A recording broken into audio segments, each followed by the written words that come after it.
سلسلے کے یا جتنے بھی افراد ہیں ہمیں چند کتابوں کا مطالعہ ضرور ہے۔ عبادات اکابر، اسی طرح حضرت مدنی کے حالات اور مولانا زکریا صاحب کی آپ بھی تھی، ایک کتاب آداب اختلاف کے اختلاف کی ہوتی۔ ان چیزوں کا تو عام لوگوں کو مطالعہ ہونا چاہیے، ہر صوفی کو اور مولوی کو نصب العین بن جائے کہ ہمارے بزرگوں نے کس، یعنی انہوں نے کبھی کافر سے بھی بغض نہیں رکھا ہے، ذات سے معاشرتی اعتبار سے وہ بغض نہیں رکھتے تھے۔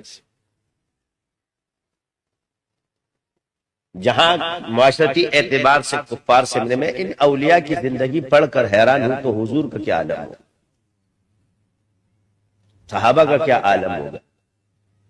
کہ حضرت مدنی جیسے شخص کے اخلاق دیکھ کے ہندو بولتا ہے کہ میں آپ کے ساتھ زیادہ دیر نہیں رہ سکتا اور نہ میں مسلمان ہو جاؤں۔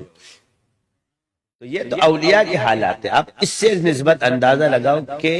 اصحاب کا کیا عالم ہے، تابعین تبع تابعین سے آگے پھر اصحاب کا درجہ ہے، پھر حضور ہے، انبیاء کا کیا عالم ہوگا ان کے اخلاق کا، کہ جب عام لوگ اپنے آپ کو اس میں، جب ہم بزرگوں کو یہ حالات دیکھتے ہیں جو ان کے سامنے کچھ بھی نہیں۔